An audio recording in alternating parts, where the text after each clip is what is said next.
오늘의 큐티 말씀은 에베소서 5장 1절부터 7절입니다. 제목, 다른 삶을 사십시오. 먼저 앞뒤 문맥을 살펴보겠습니다. 에베소서 4장에 보면 바울은 자신이 주님을 섬기다가 감옥에 갇히게 되었다고 말합니다. 성령 안에서 평안에 매는 끈으로 한 몸이 되듯이 서로 하나됨과 더불어 서로 다양함을 인정해야 합니다. 그리스도인으로서 하나님 안에서 성장하기 위해서는 하나님을 신뢰하고 우리에게 보여주신 한없는 사랑을 기억하며 가르침에 순종하는 새 사람으로 살아야 할 것입니다. 서로에 대한 이해와 서로의 다양한 은사를 발견함으로써 하나됨을 이루는데 여기에서는 말과 행동에 대한 마음가짐을 이야기하고 있습니다. 예수 그리스도를 통하여 하나님의 백성으로 새로운 삶을 살게 되었음에도 불구하고 옛 사람의 모습으로 돌아가려는 자들을 향하여 단호하게 가지 말 것을 권고하고 있습니다. 또한 새 사람답게 구별된 삶을 살 것을 당부하고 있는데 5장에 넘어오면서 바울은 다시 한번 세상 사람들과 다르게 살아가야 함을 말해주고 있습니다. 하나님의 자녀로서 해야 할 것과 피해야 할 것에 대해서 말하는데 아주 구체적으로 나열하고 있습니다. 문단을 나눠보겠습니다. 1절부터 2절은 사랑받는 자녀답게, 3절부터 7절은 거룩, 세상과 다르게. 1절에 보면 바울은 에베소서 4장 32절에서 서로 친절하게 하며 불쌍히 여기며 서로 용서하기를 하나님이 그리스도 안에서 너희를 용서한 것 같이 하라고 당부하고 있습니다. 하나님과 그리스도가 행하신 것은 단지 그리스도인들의 행동을 위한 모범, 본보기 뿐만 아니라 동시에 그리스도인의 행동의 근거이며 가능하게 하는 힘이 되기를 합니다. 2절에 보면 바울은 하나님과 그리스도가 행하신 본을 따라 서로 사랑하고 지켜나갈 것을 바라고 있습니다. 하나님께 향기로운 제물이라는 표현은 제사용으로서 하나님을 기쁘시게 하는 제물을 의미한다고 볼 수 있습니다. 출애굽기 레위기에서는 향기로운 냄새라고 표현하고 있습니다. 하나님께서 우리를 향한 자신의 사랑을 그리스도의 희생적인 죽음을 통하여 확인해 주셨습니다.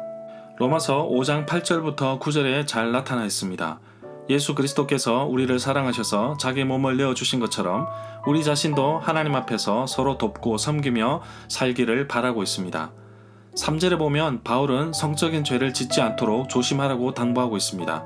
성도들의 삶 가운데 어떠한 종류의 악, 행위, 탐욕조차도 틈타지 못하도록 철저하게 자신의 삶을 돌아볼 것을 당부하고 있습니다. 거룩하게 살아가야 하는 하나님의 백성들에게는 적합하지 못한 것들입니다. 바울은 고린도 교회의 성도들에게도 성적인 죄를 짓지 않도록 조심하라고 말하고 있습니다.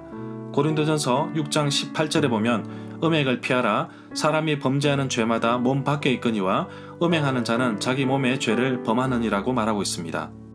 5절에 보면 음란하고 더러우며 욕심에 가득 찬 자는 하나님 나라에 들어갈 수 없다는 것을 강조하고 있습니다. 불의한 자가 하나님의 나라를 유업으로 받지 못한다고 고린도전서 6장 9절에서도 말씀하고 있습니다. 이러한 자들은 음행한 자, 우상을 숭배하는 자, 간음하는 자, 탐색하는 자, 남색하는 자, 도적이나 탐욕을 부리는 자, 술 취하는 자, 모욕하는 자, 속여서 빼앗는 자라고 말하고 있습니다. 6절에 보면 바울은 에베소 교회의 성도들에게 아무에게도 헛된 말로 꾀하는 자들에게 속아 넘어가지 않도록 주의하라고 합니다. 이런 일 때문에 하나님의 진노가 순종하지 않는 사람들에게 내리는 것이라고 말합니다.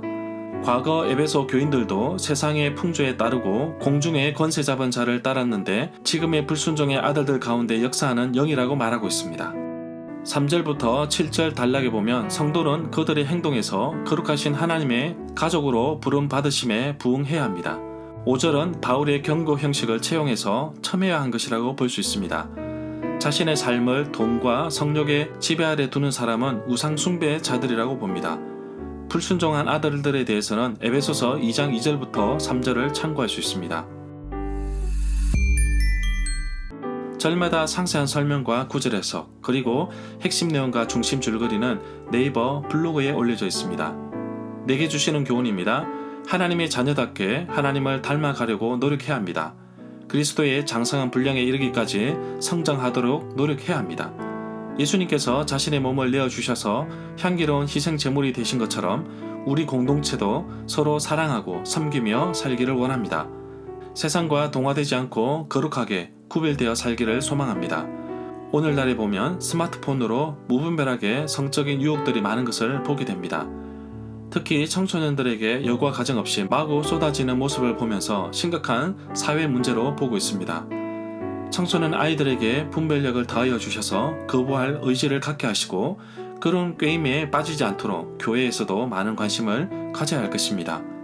4절에 보면 더러운 말이나 저속한 농담을 입에 담지 말고 널 입에 감사가 넘치게 하라고 권고하고 있습니다. 나의 입술에서 고백되어지는 언어들이 어떠한지 살펴보기를 원합니다. 나의 입술에 고백의 감사가 늘 넘쳐나기를 소망합니다. 언어도 마인드에서 나옵니다. 하나님의 말씀에 기준을 두고 생각하며 살아야 나도 삶도 나의 언어도 감사의 삶이 될 것입니다. 하나님 앞에서 거룩하고 정결한 삶을 살도록 다시 한번 더 나 자신을 돌아보기를 원합니다.